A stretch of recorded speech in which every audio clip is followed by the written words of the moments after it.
যদি একজন WordPress CMS user হয়ে থাকেন তাহলে এই ভিডিওটি আপনার জন্য।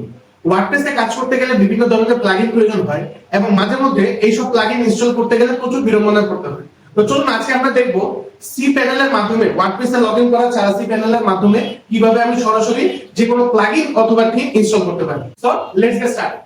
তো সর্বপ্রথম আমি একটি প্লাগইনের ড্যাশবোর্ডে গেলাম এবং এখানে অ্যাড নিউ প্লাগইনে ক্লিক করব। অ্যাড নিউ প্লাগইনে ক্লিক করার পরে আপলোড প্লাগইনে ক্লিক করে চুজ ফাইলে গেলে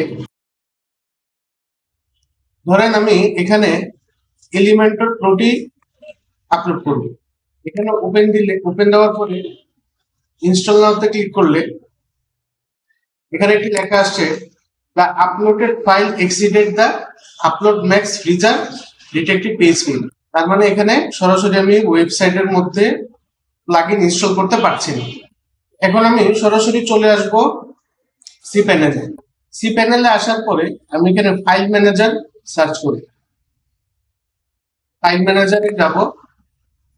ফাইল ম্যানেজারে যাওয়ার পরে এই পাবলিক HTML এখানে যাব।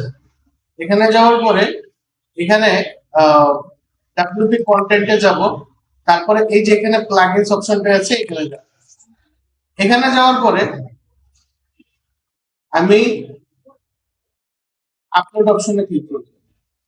আপলোড অপশনে ক্লিক করার পরে এখানে এলিমেন্টর প্রো এটাকে ওপেন করব। ওপেন করার পরে তারপরে আবার এই অপশনে যাব। যাওয়ার পরে আমি এটাকে এখানে এক্সট্রাক্ট করে দেব। এরপর আমি রিফ্রেশ করলে দেখবেন এখানে এলিমেন্টর প্রো চলে আসছে। কারণ আসলে এখানে এলিমেন্টর প্রো আসছে কিনা এটা আমরা বুঝবো কিভাবে? আমরা এখানে ব্যাক করব।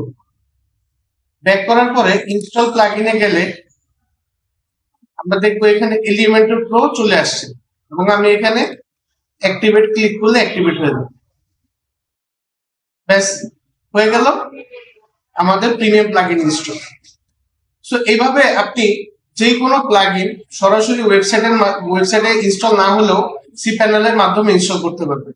এবং এটা শুধু প্লাগইনের ক্ষেত্রে হবে এরকম না, এটা আপনি চাইলে থিমের ক্ষেত্রেও করতে পারেন। তো আশা করি আপনাদের টিউটোরিয়ালটি ভালো লেগেছে। যদি ভালো লেগে থাকে অবশ্যই সবার কাছে শেয়ার করে দিবেন এবং নেক্সট কোন টপিকসে ভিডিও বানালে ভালো হবে অবশ্যই জানাবেন। সে পর্যন্ত সবাই ভালো থাকবেন, সুস্থ থাকবেন। আসসালামু আলাইকুম।